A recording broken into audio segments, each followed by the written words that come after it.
What if the word is truthful, but it's still not the most kind, compassionate thing and what have you? Um, what should be taking a front seat here? If science is about the pursuit of the truth, then yeah, truthful language is more important than language that's necessarily friendly or colorful or not going to offend somebody.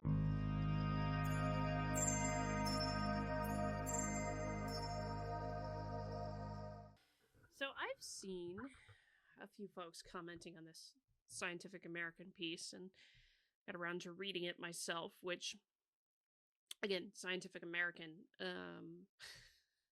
I don't consider it the most reputable place in the world to go for scientific commentary and topics anymore, given some of their insistence on being involved in activism now. It at times reads a lot more like Slate or Vox than anything else, which is not a compliment for Scientific American. But this got me thinking in a particular way, and no, not actually as per the title. So we'll get to that in a moment. But let's have some commentary on this, shall we?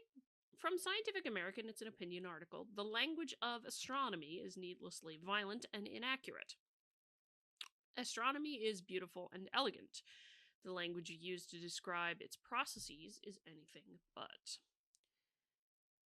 This summer, a team of students and I were enjoying breathtaking views of the night sky while we collected data using telescopes at the McDonald Observatory in West Texas. One night, we were outside on a telescope catwalk between the screams of a mountain lion. Just a thought that phrase, between the screams of a mountain lion, is not necessary. I didn't need to know that. Irrelevant to the piece.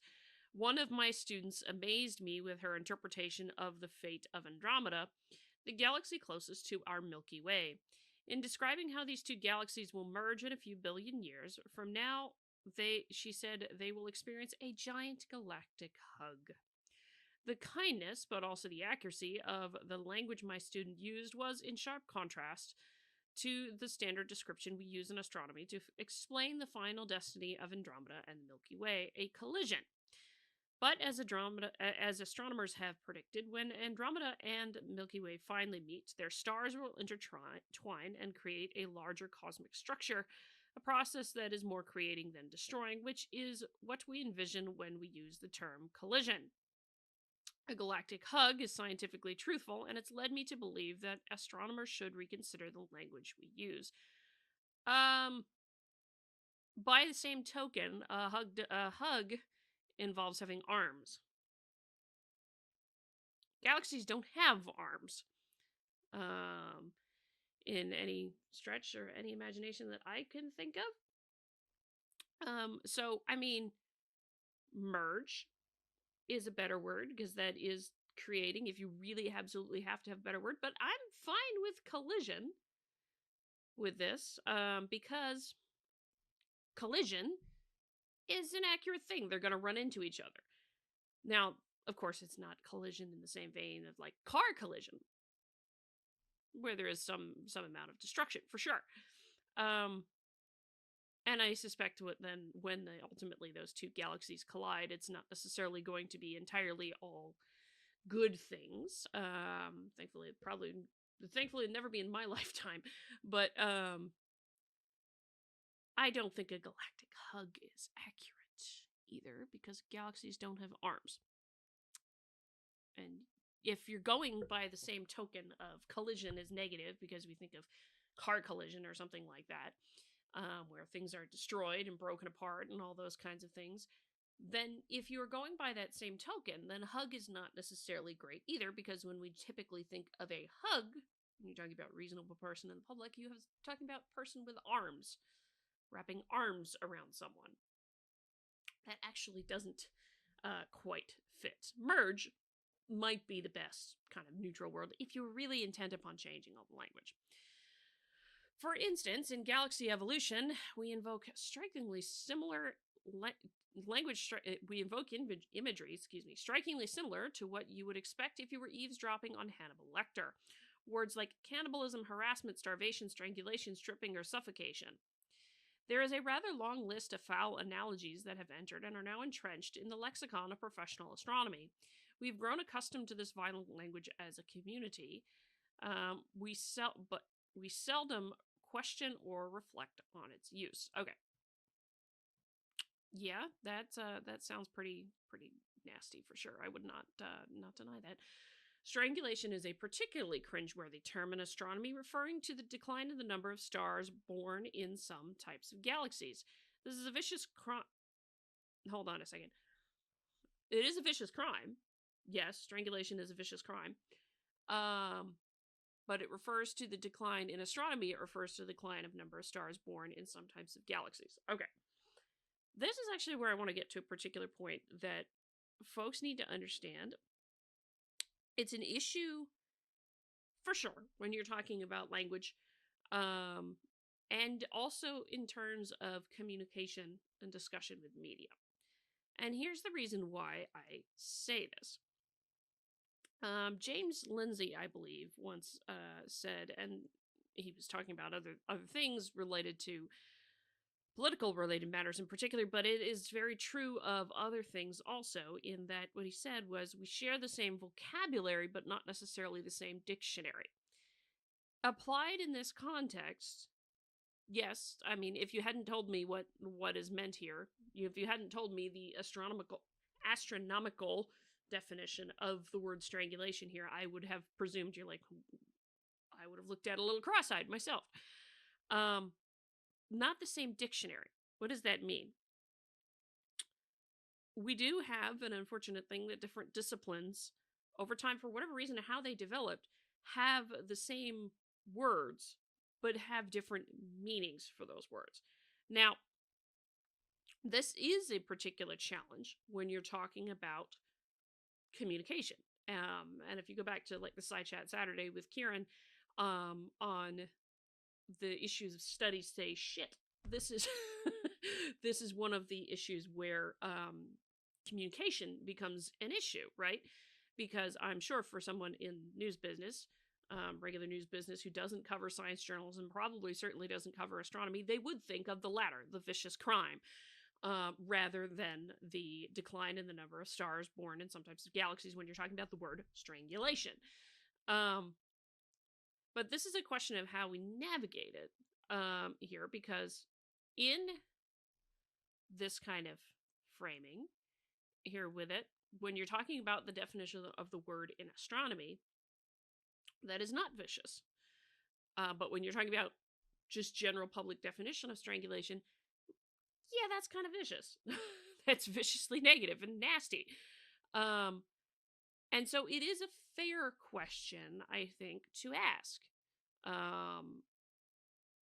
But not for the reason he's putting here that it's particularly violent, but rather does the word actually reflect what's going on in that particular situation? The question of accuracy is far more important to me than the question of whether or not it sounds like a violent word in this. And so I do give the author a little bit of a pass on this, not because of the issue of the word being violent, actually, but whether or not the word actually captures the process itself. Which is why I might grant some leeway on the word collision, not really necessarily describing what's going to happen when Andromeda and the Milky Way collide some thousands of however many years in the future from now. But yeah, that's where there is my more distinct concern when it comes to science is whether or not it accurately reflects the process in question. And in this case, fine, grant you that it may not in this particular case. So it's a little bit of an off take from me, because I'm generally not a fan of just randomly changing language. But one of the reasons I can see, because there is a need for consistent definitions that we can all work with that are the same, to get everybody in the same dictionary for that matter. Yeah, you do have to at times think about that. But whether or not it's appropriate to do, or you get at it with some kind of education, because it is presumably your job, if you are educating students about astronomy, it is presumably your job to clarify that when we're using this term in this context of discussing astronomy, this is what we mean. Likewise, for anything from hydrology to agriculture to psychology to any number of different things where you might have crossover terms between just general language and a specialized definition for the same word. That is the question. So I generally don't favor just randomly changing words because of a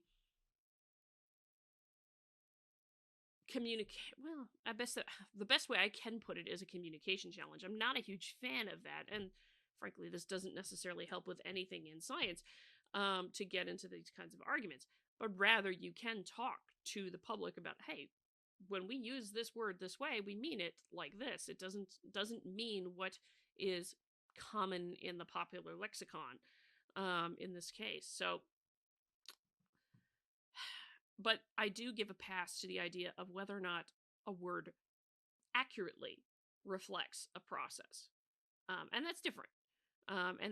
But changing language for the sake of just changing language because it sounds violent in public lexicon, but is not necessarily defined as violent in the scientific discipline, two different things going on there. This is but one of many examples of violent language in our field that describes something gradual, slow, and perhaps even gentle. Of course, sometimes powerful language is an accurate reflection of what's happening. A supernova explosion, for instance, describes when a star detonates in a mighty blast at the end of its life, enriching the universe with brand new materials. Terms like this need no revision, but in many cases there are needlessly vicious and promote inaccurate connotations.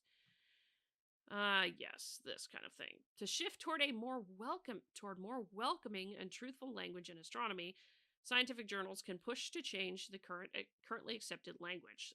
This is where we have issues. The currently accepted language. The referee or the scientific editor can ask the authors to consider more appropriate descriptions of the physical processes involved. Referees, editors, and editorial boards can step up to enforce scientific accuracy and stop the use of violent, misogynistic language that is now pervasive. This is a call for scientific precision. The use of hypercharged words in our field ignores the fact that this violent imagery can trigger distress in colleagues who might have been victims of violence.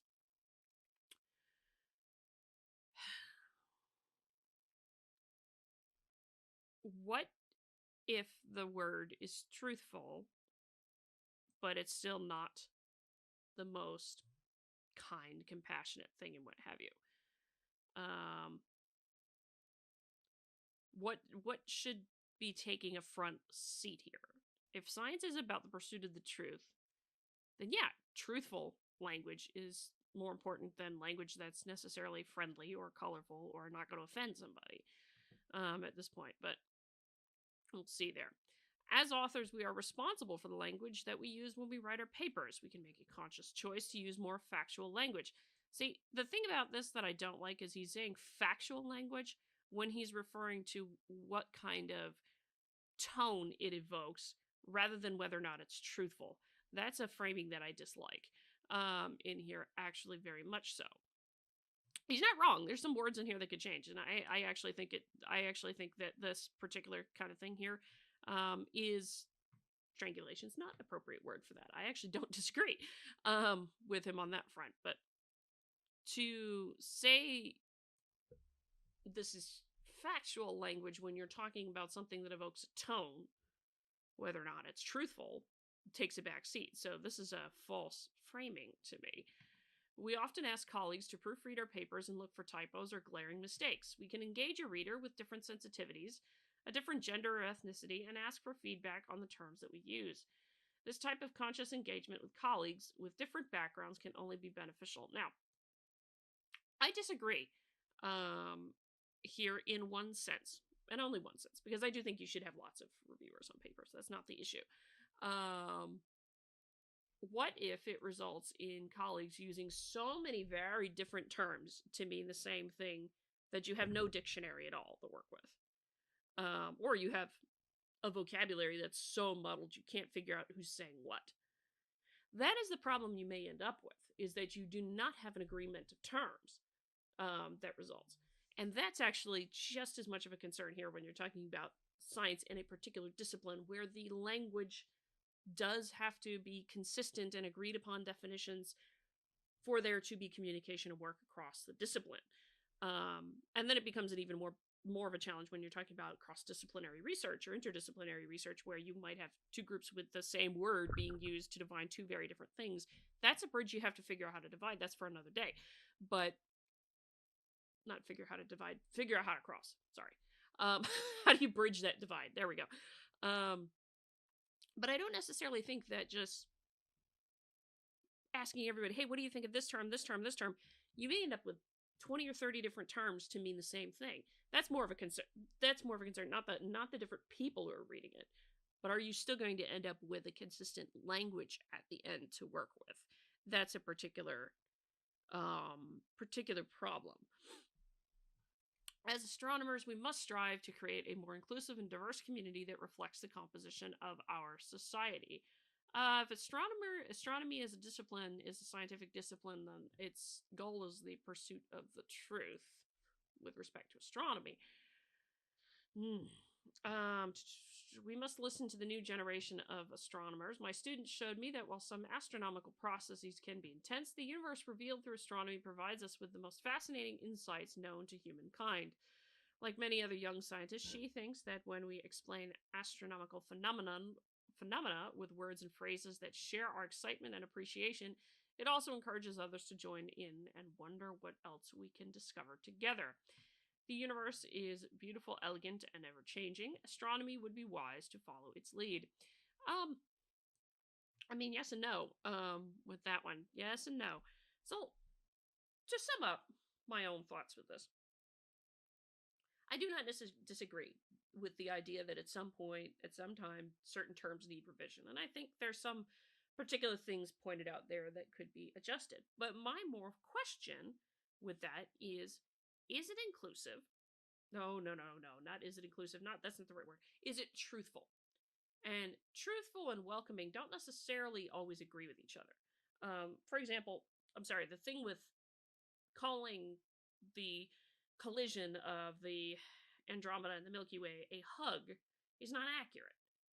It has no arms. If you're going by the same token that they're talking about, collision being the negative word that's usually considered very destructive, be it boat collision, be it plane collision, be it car collision, all those kinds of things.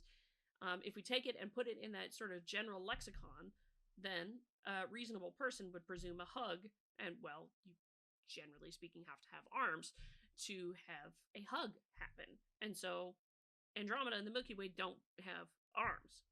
So that doesn't work either. Merge is probably the more general term that you could use, and that actually does make sense to me in those kinds of things. You're also going to run into the thing of, if you're going down this route, what's to stop there being like 20 different terms meaning the same thing in a given discipline and making it even harder to do communication, both cross-discipline, but also just to the general public? How are you going to do that?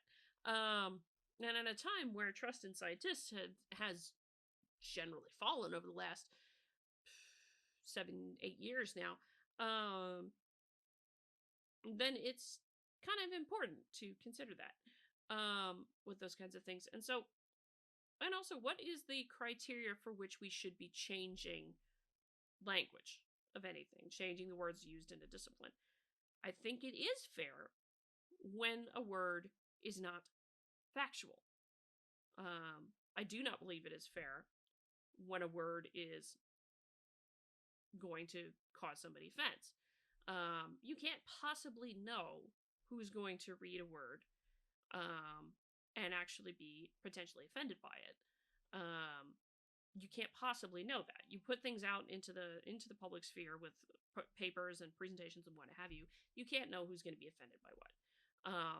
but you can know what is truthfully reflecting the physical process. And yeah, some of the language there I would imagine probably doesn't doesn't necessarily reflect the process. But then again, you do also have the argument here that could be presented that yeah, different disciplines have their different definitions, and it should be the professor's responsibility to talk about what that word means in the context of the discipline that you're in and how that might be completely different from the what the word means in general lexicon. So that's my random thoughts on this whole thing in here.